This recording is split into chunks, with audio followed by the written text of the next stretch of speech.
আসসালামু আলাইকুম রহমতুল্লাহি ওবরকাতুহু।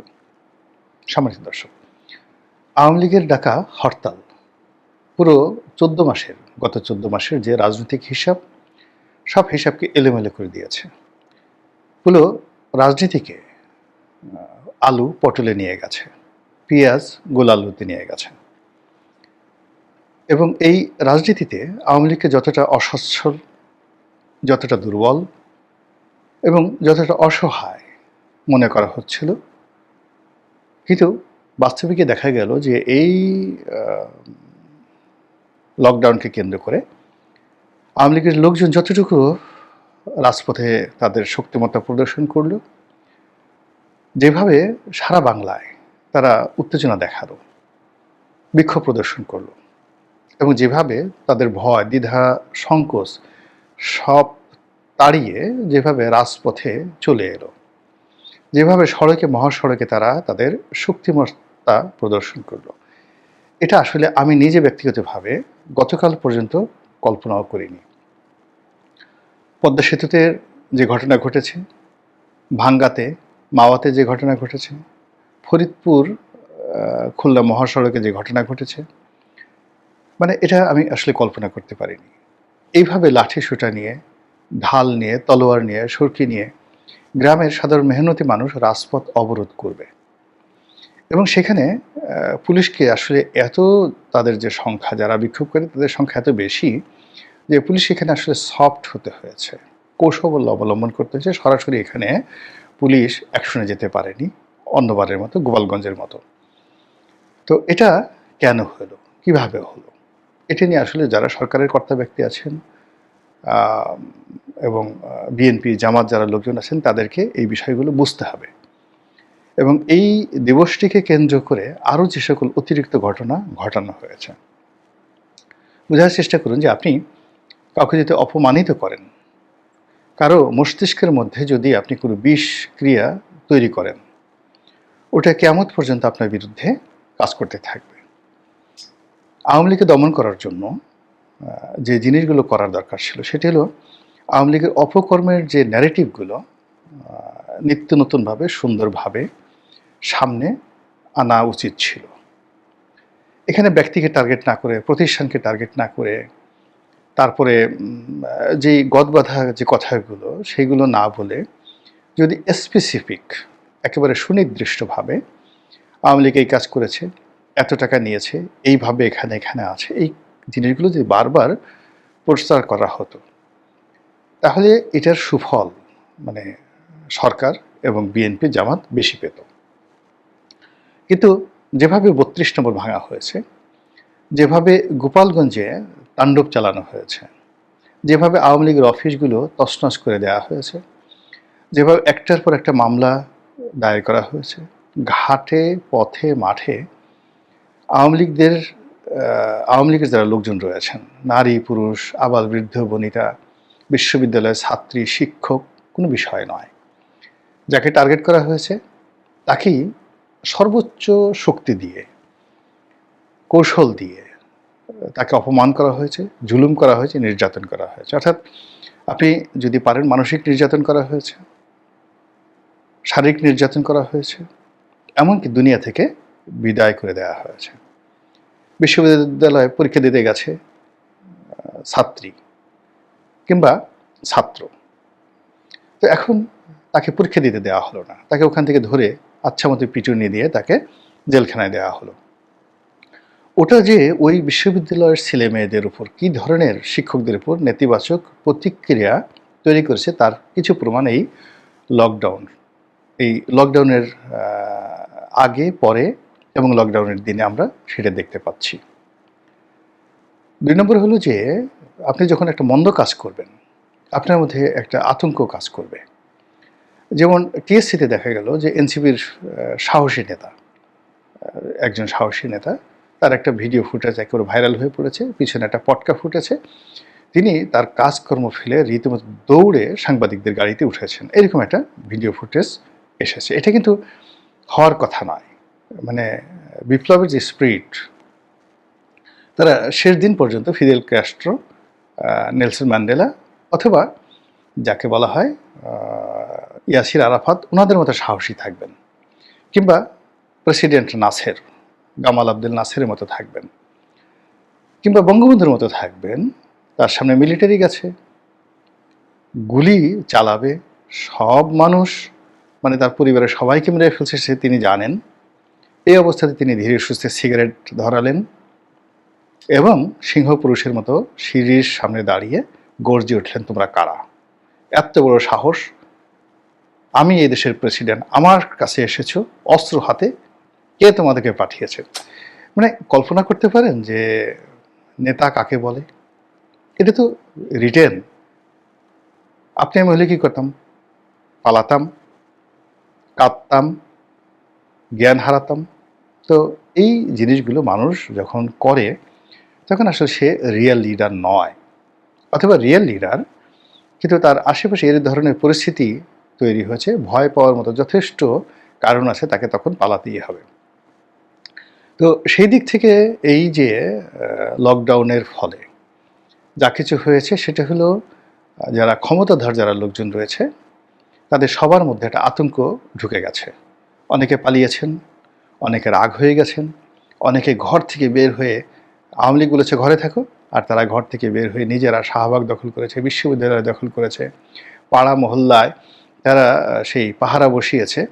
এই জিনিসগুলো আওয়ামী লীগের একটা প্রাথমিক বিজয়। যখন আপনি আপনার প্রতিপক্ষকে উত্তেজিত করতে পারবেন এবং আপনার ইচ্ছা অনুযায়ী আপনার প্রতিপক্ষ রেসপন্ড করবে, আপনি সেই যুদ্ধে জয় হয়ে গেছেন। আওয়ামী লীগ এখানে উত্তেজিত করতে চেয়েছেন সরকারি যারা কর্তা ব্যক্তি তাদেরকে।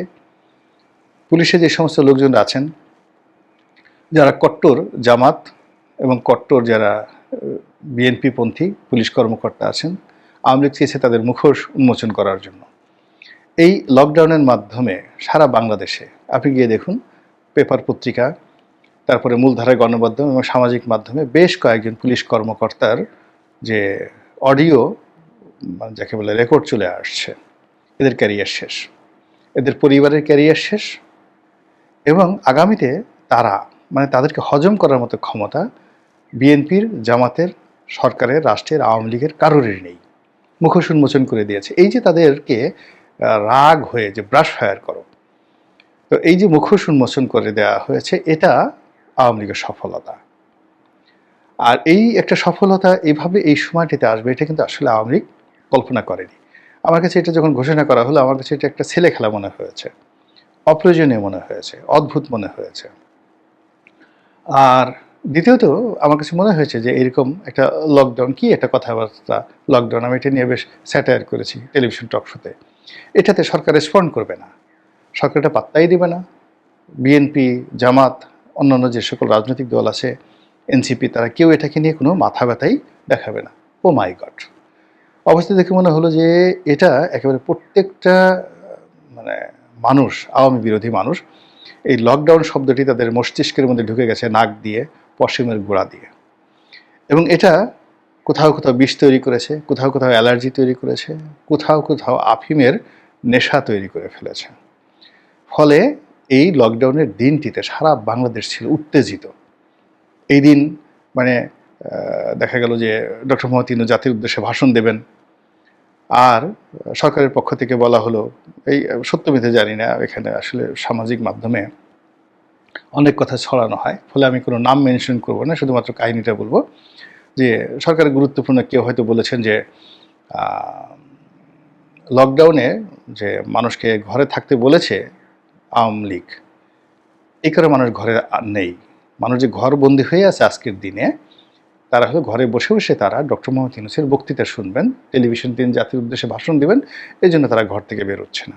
আপনি বোঝার চেষ্টা করেন যে আমরা গ্রামে বলি যে মাথায় ঢ্যাস উঠেছে। একটা মানুষের মাথায় যখন মানে যাকে বলা হয় একটা বাজে জিনিস উঠে যায়, পাকস্থলী থেকে বাজে জিনিস উঠে যায়, তখন তার মাথায় আর কাজ করে না। তো এরকম কথাবার্তা এখন আমরা শুনতে পাচ্ছি। তো এটা কেন হলো? এটা তো হওয়ার কথা নয়। আপনি যখন সঠিক পথে থাকবেন, অবিচল থাকবেন তখন, আর যখন মন্দ পথে থাকবেন তখন যে কোনো সন্দেহ, অবিশ্বাস আপনাকে আতঙ্কগ্রস্ত করে তুলবে। আমি ধরুন চুরি করিনি, মন্দ একটা কাজ করিনি, সারা দুনিয়ার লোক বলুক, সারা দুনিয়ার লোক বলুক, তাতে আমার কিচ্ছু আসে যায় না। এটা হলো ইউনিভার্সাল একটা ট্রুথ। সে মাথা নুইয়ে সুন্দরভাবে সে তার কাজ করে যাবে। চারিদিকে বদনাম দুর্নাম অনেক কিছু হচ্ছে, কিন্তু দুনিয়ার কোনো মানুষ জানলো না। কিন্তু আপনি চুরি করেছেন, ডাকাতি করেছেন, জেনা করেছেন, ব্যভিচার করেছেন, আপনি রাস্তাতে হাঁটবেন, পাশে একটা কাক ডেকে উঠলো, কোকিল ডেকে উঠলো, ময়না টিয়া শালিক ডেকে উঠলো, বা গাছের পাতা নড়ে উঠলো, আপনার অন্তরের মধ্যে একটা কামড় দিয়ে উঠবে যে হায় আল্লাহ, ও জানলো কী করে আমি এই কাজ করেছি, নচেত এত রাতে এইভাবে তো ডাকার কথা না, আমাকে দেখি কেন ডাকলো? তাহলে ও কি আমাকে চোর চোর বললো, আমাকে রাজাকার বললো, আমাকে আলবদর বললো? যেমন হুমায়ুন আহমেদের সে বিখ্যাত নাটক তুই রাজাকার তুই রাজাকার। তো এরকম আসলে সন্দেহ তৈরি হয়। তো গত 14 মাসে আমরা যে রাজনৈতিক দল রাজপথে আছি, দেশের মধ্যে আছি, তারপর এই দেশে যারা এখন গাল ফুলিয়ে ফুলিয়ে আওয়ামী লীগের বিরুদ্ধে যে কথাবার্তা বলছি, তারপরে যারা শাসন ক্ষমতা পরিচালনা করছে, তারা যদি সফল হতাম, মানুষের মন জয় করতে পারতাম, তাহলে এই লকডাউন কেন, মানে এই লকডাউন যে মানে আওয়ামী লীগের সব লোক যদি রাস্তায় নেমে আসতো গণতান্ত্রিক পদ্ধতিতে, ধরুন আওয়ামী লীগের 7 কোটি লোকই আছে, এই 7 কোটি লোক যদি রাস্তায় নেমে আসতো, বাকি লোকগুলো কেউ তাদের দিকে ফিরেও তাকাতো না, ফিরেও তাকাতো না।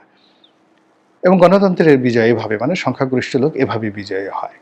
কিন্তু 7 কোটি লোকের জায়গায় গিয়ে ধরুন 70 জন লোক, এই আজকের এই দিনে যদি আওয়ামী লীগের 70 জন লোক রেসপন্ড করে, এবং সেই 70 জন লোক রেসপন্ড করে যদি আপনার 12 কোটি মানুষকে উত্তেজিত করতে পারে, আপনি বুঝতে পারেন যে 12 কোটি লোকের বিশ্বাসের জায়গা, আস্থা এবং ভালোবাসার যে জায়গা, এটা কিভাবে ভঙ্গুর হয়ে পড়েছে।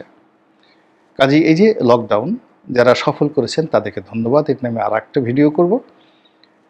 আর যারা দিয়েছেন আওয়ামী লীগ সফল করেনি, সফল করেছে সরকার এবং অন্যান্য যারা লোকজন রয়েছে। আর যারা এই লকডাউন দিয়েছে, ঘোষণা করেছে আওয়ামী লীগ, তারা নিঃসন্দেহে যে মজাটা পেয়ে গেছে, আনন্দ পেয়ে গেছে, তাদের যেটা ফুর্তি ফুর্তি ভাব এসে গেছে, এই ফুর্তি তারা থামাবে না। আগামীতে তারা আরও নতুন নতুন শব্দ ব্যবহার করে লকডাউন 2, লকডাউন 3, তারপরে শেষে লকডাউন আলফা, লকডাউন বিটা, তারপরে লকডাউন মেটা, এই ধরনের অদ্ভুত অদ্ভুত নাম দিয়ে আগামীতে তারা যে প্রোগ্রাম দেবে বা পরিকল্পনা করবে বা যে কর্মসূচি দেবে, সেই কর্মসূচিতে যদি আপনি উত্তেজিত হয়ে, এবার যেমন আপনি আওয়ামী লীগের অফিস পুড়িয়েছেন, 32 নম্বর আবার ভাঙা হচ্ছে,